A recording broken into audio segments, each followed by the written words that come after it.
Imagine walking into your home and realizing that some of the things you've trusted for years, the pill bottles in your cabinet, the clothes hanging quietly in your closet, are not just clutter. They might actually be holding you back, draining your energy, and even putting your health at risk. This isn't about spring cleaning or being more organized. This is about reclaiming your life after 60. Because here's the truth. Every item in your home either supports the person you are today, or it quietly ties you to the person you used to be. And holding on to the wrong things can weigh down your body, your mind, and your spirit. So today, we're diving into 7 things you need to throw out of your house. Not tomorrow, not next month, today. Some of these will surprise you. Some might even sting a little, but each one you let go of is going to feel like taking a deep breath of freedom. Let's start with something that hides in plain sight. Tucked behind your bathroom mirror, let me ask you a question. When was the last time you really looked inside your medicine cabinet? Not just glanced, but actually picked up the bottles and checked the labels. Most of us, especially after 60, have at least a few bottles of pills that have been sitting there for years. Painkillers we didn't set finish, antibiotics from a past infection, blood pressure meds from an old prescription. We keep them because, well, what if I need them again? But here's the shocking truth. Expired medications aren't just weaker versions of the original. Some actually become harmful. Antibiotics, for example, can break down into compounds that irritate your stomach or liver. Heart medications that lose potency can trick you into thinking you're protected when you're not. A dangerous gamble when your health depends on consistency. And the risk doesn't stop there. As our bodies age, we process medications differently. The same dose that felt harmless at 40 can cause dizziness, fatigue, or brain fog at 65. Maybe you've noticed moments when you've tripped, struggled with balance, or felt unusually tired. Sometimes it's not just getting older. Sometimes it's the bottle of pills you forgot you were still taking. Why do we keep them? The answer is simple. Fear and guilt. Fear that the pain will come back. Guilt that we spent money and don't want to waste it. We tell ourselves, better safe than sorry, but what we're really keeping is emotional baggage. A reminder of old illnesses, of uncertainty, of worry about the future. Here's the truth. No one says out loud, you are not your old prescriptions. You are not your past illnesses. You are someone who deserves to live in the present with clarity and peace of mind. So, how do you let go safely? Don't toss them in the trash. Don't flush them down the toilet that contaminates water supplies. Instead, gather everything, yes, everything. Check the dates carefully. Pull out prescriptions from doctors you no longer see. Take them to a pharmacy disposal program or ask your pharmacist for help. The act of letting go is powerful. When you clear those shelves, you're telling yourself, I choose health. I choose safety. I choose to move forward. Take that first deep breath of relief, because now it's time to open another door in your home, your closet. And trust me, what's hiding there isn't just fabric. Let's be honest, we all have that section of the closet. The jeans we swore we'd fit into again, the dress we bought for a wedding in the 90s, the expensive blouse that we couldn't quite part with, even though it hasn't seen the light of day in a decade. I want to say something gently but clearly. If you haven't worn it in the last 2 years, it's not part of your life anymore. end. I get it. Clothes aren't just fabric. They're memories. They're identities. That jacket might remind you of who you used to be. Those one-day pants might whisper promises of a future version of yourself you're still chasing. But here's the quiet truth. Holding on to those clothes isn't inspiring you, it's weighing you down. Every time you open your closet and see something that doesn't fit, that doesn't reflect who you are today, a little voice inside says, I'm not enough. I should be smaller. I should be younger. That's not fashion. That's shame disguised as fabric.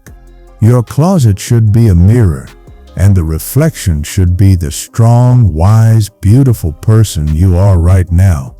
Not who you used to be. Not who you wish you were. Who you are today. So, how do you let go without guilt? Try this. Pull out each item and ask yourself 3 questions. Does this fit me today? Do I feel confident and comfortable when I wear it? Does it reflect the life I'm living now? If the answer is no, then thank it for the role it played in your life and release it, donate it, pass it along. Someone else can love it the way you once did. Because here's what happens when you clear out those unworn clothes. You create space. Space for a wardrobe that makes you smile. Space for comfort and confidence. Space for new experiences unburdened by the past. And let's be real. Having a closet full of clothes that actually fit and flatter you is so much easier than digging through things that make you sigh. So yes, it steps fabric, but it steps also freedom. And speaking of things piling up quietly and stealing your peace, let's talk about something that looks harmless but is secretly messing with your mind: stacks of paper. Picture this. You walk past your coffee table and notice a stack of old newspapers. There's a glossy magazine peeking out from under the couch. Maybe your kitchen counter has a pile of unopened mail that keeps growing every week. On the surface, it looks harmless, just paper. But here's the truth. Paper clutter is one of the sneakiest stress triggers in your home. Studies show that visible clutter raises cortisol, your stress hormone. You might not even notice it happening, but your body does. Every time you glance at that pile, you get a little mental jab. I should read that. I need to sort this. I'll get to it later. But later rarely comes, and instead you're left with a constant, low-level weight pressing on your mind. And here's the kicker. Information overload doesn't equal wisdom. Keeping every magazine, catalog, and flyer doesn't make you informed. It makes you overwhelmed. It's like trying to drink from a fire hose. Exhausting, impossible, and unnecessary. Why do we keep it? Often out of fear. Fear of missing out on an article. Fear of forgetting to pay a bill. Fear of letting go of something important. But the truth is, if it's been sitting there for months and you haven't touched it, it's not important anymore. Here's the mindset shift. Letting go of paper isn't letting go of knowledge. It's making room for clarity. So, what can you do right now? Grab a recycling bag. Don't overthink it. Walk around your home and collect old newspapers, catalogs, and junk mail. Toss any magazine older than 3 months. If you haven't read it by now, you probably won't. And that's okay. Set a new rule for yourself. If it's not useful or beautiful, it's out.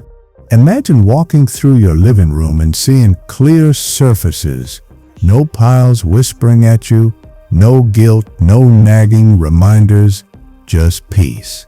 And if paper clutter can drain your energy that much, imagine what happens when the very air you breathe inside your home is filled with hidden toxins. Let's head to a spot most of us rarely think twice about: under the kitchen sink. How many bottles do you see down there? Spray cleaners, bleach, maybe even something you bought a decade ago because the label promised a hospital-grade shine. Here's the uncomfortable truth. Many of those bottles are quietly poisoning your home.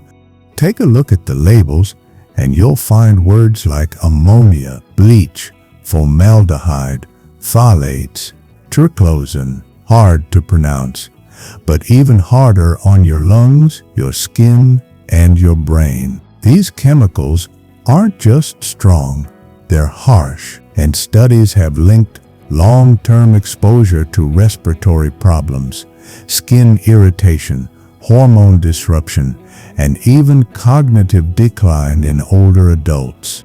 And here's why it matters even more after 60. Our bodies aren't as resilient as they used to be. Our skin is thinner, making us more vulnerable to irritation. Our lungs are less efficient at clearing out toxins. Our immune systems don't bounce back as quickly. That fresh chemical smell you once loved after cleaning, it could actually be contributing to fatigue, headaches, or even memory fog. Think about it.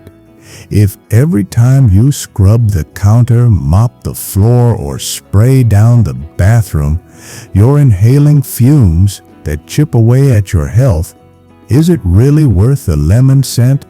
The good news is, you don't need harsh chemicals to have a clean home. Nature already gave us the best cleaners. White vinegar cuts grease and disinfects.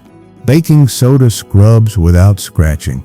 Lemon juice brightens and freshens. Castile soap handles almost any surface.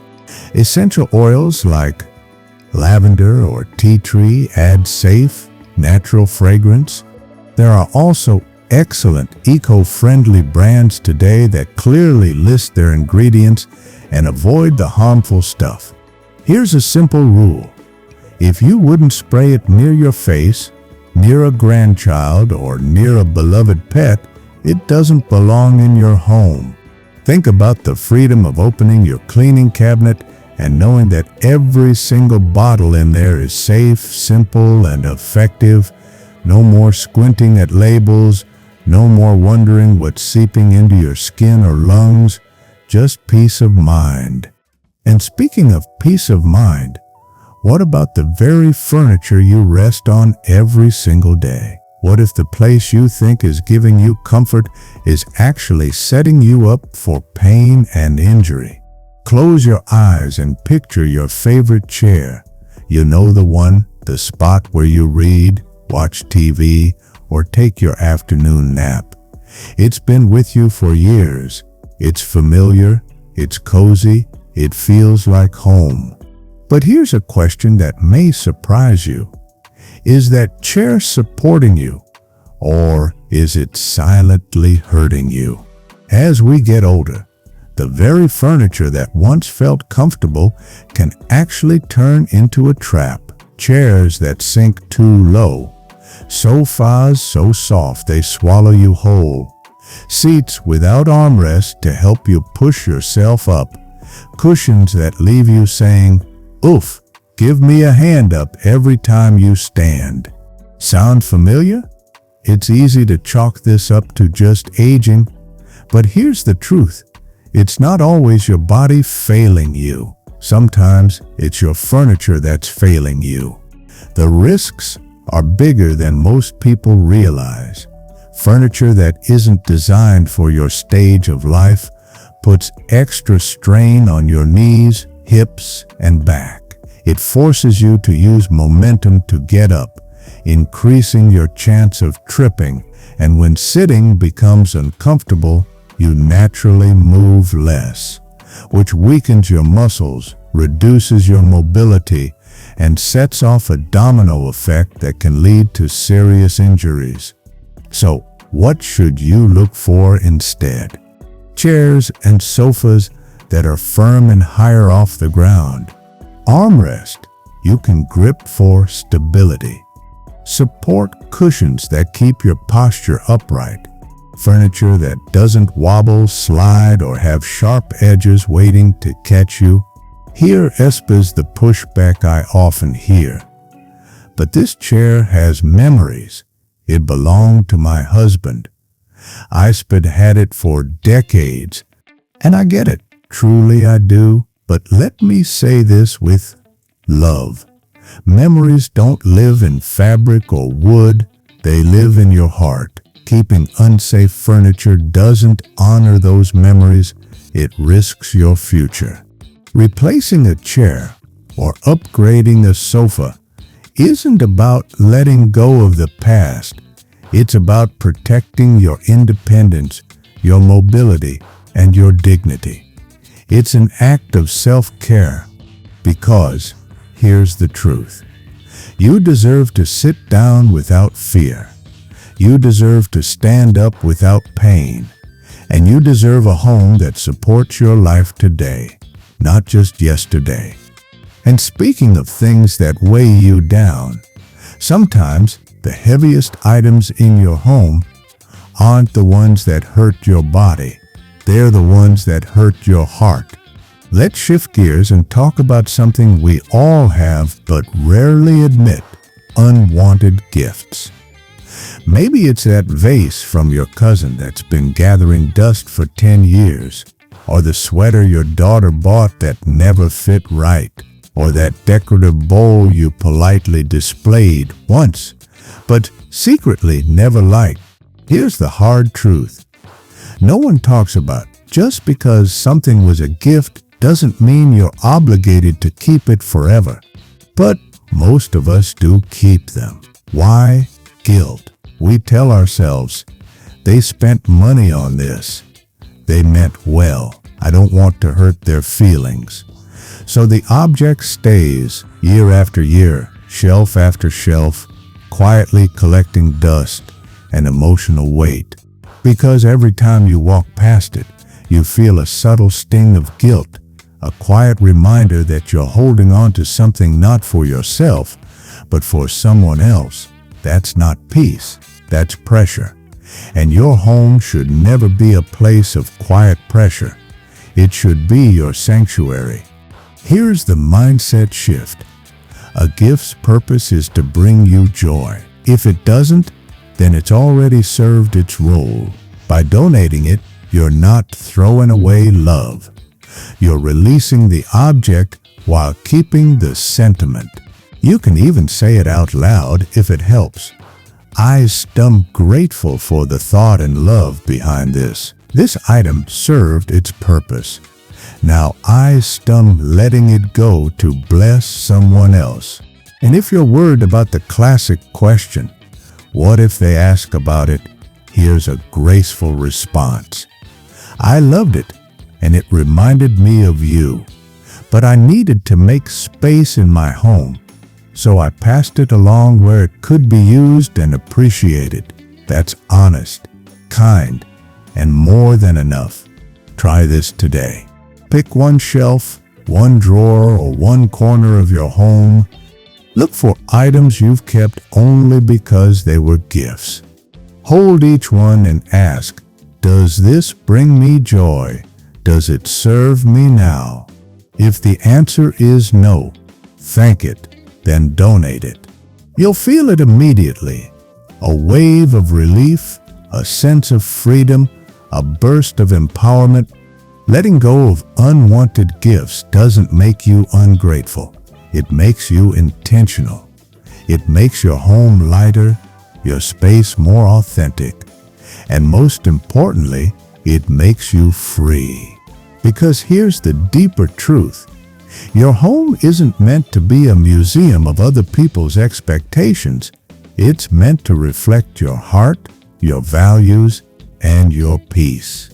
And if you think emotional clutter is heavy, wait until we open that drawer full of tangled cords and old gadgets. That's where the next trap is hiding. Let's end with a spot every home has. The infamous tech drawer. You know the one. Old flip phones from the early 2000s. Chargers for devices you don't even own anymore. A broken laptop you swore you'd fix one day. Headphones with wires so tangled they look like a bird's nest. At first glance, it's harmless. It's just a drawer, right? But here's the hidden truth. Old electronics and cords don't just waste space. They quietly drain your energy, add to your mental clutter, and even pose safety risks. Why do we keep them? Out of fear. What if I need this charger one day? Maybe my grandson can fix this old phone. Better to keep it than throw away something useful. But let's be honest, if it's been sitting there for 2 years untouched, it's not backup, it's clutter. If you don't even remember what the cord belongs to, it's not valuable. It's just another stress trigger. And the danger goes beyond mental weight. Old electronics can leak battery acid, interfere with your working devices, or even become fire hazards. Dust builds up around them, adding allergens to your home. That drawer isn't just clutter. It sits a hazard disguised as someday. Here's SUPs what to do today. Grab a box or bag and collect every old device and cord from around the house. Test them. If they don't power on or serve a real purpose, they go. If you can't identify what a cord belongs to, it's gone. Take everything to an e-waste recycling center. Most electronic stores accept them for free. For the devices and chargers you do keep, label them clearly so you'll never wonder again. The result? Freedom.